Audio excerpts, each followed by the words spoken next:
ইবাদত কবুল হলো কিনা বুঝবেন যেভাবে। মুমিন মাত্রই কম বেশি ইবাদত করে, কিন্তু সবাই ইবাদতে কবুলের ব্যাপার চিন্তা করে না।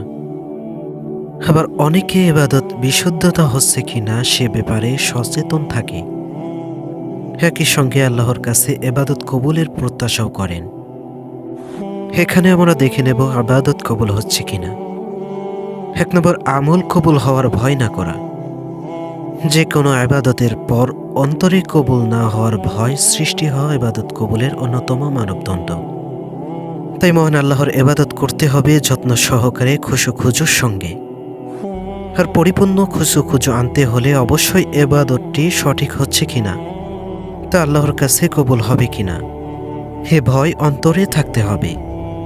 হযরত আয়েশা রাদিয়াল্লাহু তাআলা আনহা একবার নবী সাল্লাল্লাহু আলাইহি সাল্লাতুওয়াসাল্লামকে পবিত্র কোরআনের আয়াত আর যারা দান করে এবং তাদের অন্তর ভীত কম্পিত এর ব্যাপারে জিজ্ঞাসা করে বলেন, এরা কি তারা যারা মদ পান করে এবং চুরি করে? নবীজি সাল্লাল্লাহু আলাইহি সাল্লাতুওয়াসাল্লাম বলেন, না হে সিদ্দিক, তো না, বরং এরা হলো ওই সব লোক যারা সিয়াম পালন করে, সালাত আদায় করে, সদকা দেয়, অথচ তাদের পক্ষ থেকে এসব কবুল না হওয়ার আশঙ্কা করে। হেরাই তারা যারা কল্যাণের দিকে দ্রুত ধাবমান এবং তার দিকে অগ্রগামী। ২, নিজের আমলকে ছোট করে দেখা। নিজের আমলকে ছোট করে দেখার অর্থ হলো নিজের আমলের নিজেই উচ্ছ্বসিত না হওয়া কিংবা আমল করে তার উপর অহংকার না করা। মহান আল্লাহ তাআলা শুধুমাত্র মানুষের শরীরেই যতগুলো নিয়ামত দিয়ে রেখেছেন, সারা জীবন আমল করেও সেগুলো যথাযথ হক আদায় করা সম্ভব নয়। তাছাড়া আমল নিয়ে অহংকার করলে আমলের সব বিনষ্ট হয় এবং এর কারণে নেকা আমলে অলসতা চলে আসে। তাছাড়া হাদিসের ভাষ্যমতে আল্লাহর অনুগত্য ছাড়া শুধু নিজের আমল দিয়ে নাজাত পাওয়া অসম্ভব নয়, অর্থাৎ কোনোভাবেই তা সম্ভব নয়। তাই ইবাদত করার পর বেশি কিছু করে ফেলেছি এমনটা মনে করা যাবে না। আবু হুরায়রা রাদিয়াল্লাহু আনহু বলেন, রাসূল সাল্লাল্লাহু আলাইহি সাল্লাম বলেছেন, কশিন কালেও তোমাদের কাউকে নিজের আমল নাজাত দেবে না।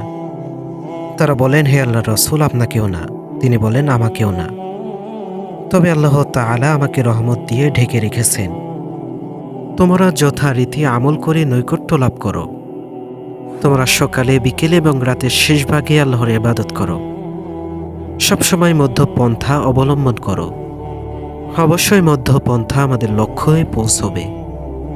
৩ নম্বর, নেক আমলের সুযোগ পাওয়া। মহান আল্লাহ তাআলা যাদের প্রতি দয়া করেন তারাই বেশি বেশি নেক আমলে আত্মনিয়োগের সুযোগ পান। অতএব ইবাদতের পর ইবাদত করার সুযোগ পেলে বুঝতে হবে আমলগুলো আল্লাহর কাছে কবুল হচ্ছে। পবিত্র কোরআনুল কারিমে ইরশাদ হয়েছে, নিশ্চয় তোমাদের কর্ম প্রচেষ্টা বিভিন্ন প্রকারের। সুতরাং যে দান করেছে এবং তাকওয়া অবলম্বন করেছে আর উত্তমকে সত্য বলে বিশ্বাস করেছে, আমি তার জন্য সহজ পথে চলার সুযোগ করে দেব।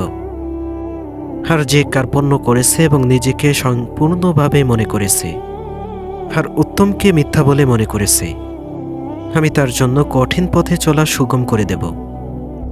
৪ নম্বর, গুনাহের প্রত্যাবর্তন না করা।